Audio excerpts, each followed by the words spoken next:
jou daaglikse CLF-inspirasie, elkeen God se kind. Ek stuur hom na jou toe terug en my hart gaan saam met hom. Filemon 1 vers 12. Paulus skryf 'n kort brief aan Filemon, 'n vooraanstaande Christen in Kolosse. Filemon se slaaf, Onesimus, het weggeloop.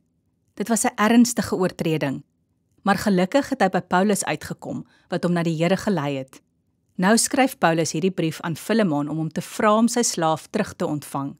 Maar nou dring hy by Filemon aan om Onesimus nie alleen as slaaf terug te verwelkom nie, maar nou ook as geliefde broer in Christus.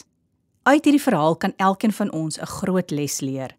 Die arbeider wat 'n Christen is net so deel van God se familie, soos die werkgewer wat aan God behoort. Die Here gee nie om of jy 'n straatveer is of 'n koning nie. As jy God se kind is jy lid van God se huisgesin. God sien nie neer op iemand wat arm is of 'n nederige werk doen nie. Ons moet ook nie. Die Here stel net belang in ons verhouding met hom. Kom ons bid saam. Dankie Here dat U my aangeneem het as U kind, al is ek net 'n gewone mens. Amen.